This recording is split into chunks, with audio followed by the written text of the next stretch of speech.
Le 21 février, c'est la journée internationale des langues maternelles, mais c'est quoi au juste la langue maternelle?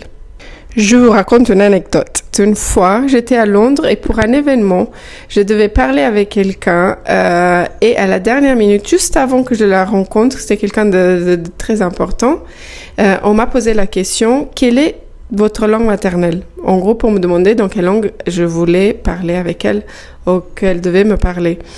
Et là, blocage total pour moi. Quelle est ma langue maternelle? Moi, je suis née au Portugal, j'ai grandi à Londres, je m'identifie comme angolaise et toute ma famille est angolaise. Depuis l'âge de 20 ans, je vis à La Réunion et je parle français. Quelle est donc ma langue maternelle?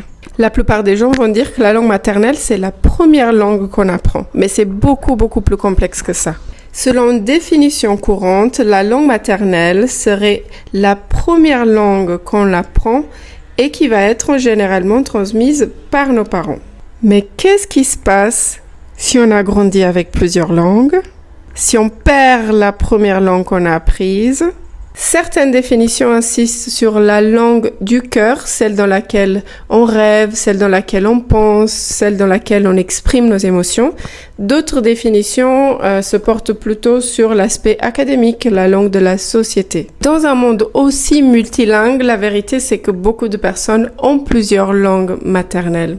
J'ai proposé aux membres de notre équipe de répondre à ces questions. Je vous invite à découvrir nos petits échanges. Quelle est ta langue maternelle? D'où viens-tu et quelle est ta langue maternelle? Moi, je suis colombien et ma langue maternelle, c'est l'espagnol. Ok. Et pour toi, c'est quoi ta définition d'une langue maternelle? Et pour moi, la langue maternelle est la langue qu'on parle quand on est petit. C'est la langue qu'on a appris à l'endroit où on a grandi. Ok.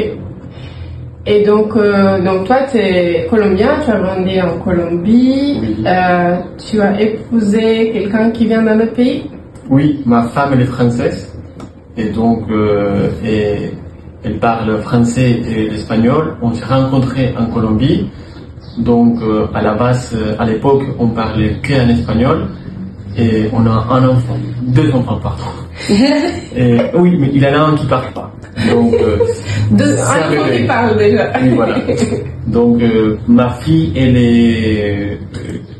elle habite à La Réunion. Elle a une mère qui est française, un père qui est colombien. Et elle parle le français et l'espagnol. Mais je trouve que sa langue maternelle est le français. Car elle habite à La Réunion. Elle habite en France. Ok. C'est la langue avec laquelle elle est plus à l'aise. Et le fait que sa mère, elle soit française. Aussi. Il y a les 2 choses pour moi. Je dirais que c'est la langue dans laquelle on se sent chez soi. Mais est-ce forcément la première langue qu'on apprend? Moi, je suis née au Botswana. Mes premières langues étaient l'anglais et le tswana. Mais quand je suis arrivée au Portugal, très petite, je l'ai oublié. Aujourd'hui, je pense, je ressens et je rêve en portugais. Une langue, c'est quelque chose de vivant. Elle grandit avec nous. Elle suit notre chemin. Alors, ma langue maternelle a changé parce que moi aussi, j'ai changé. Alors pour moi, c'est un petit peu compliqué.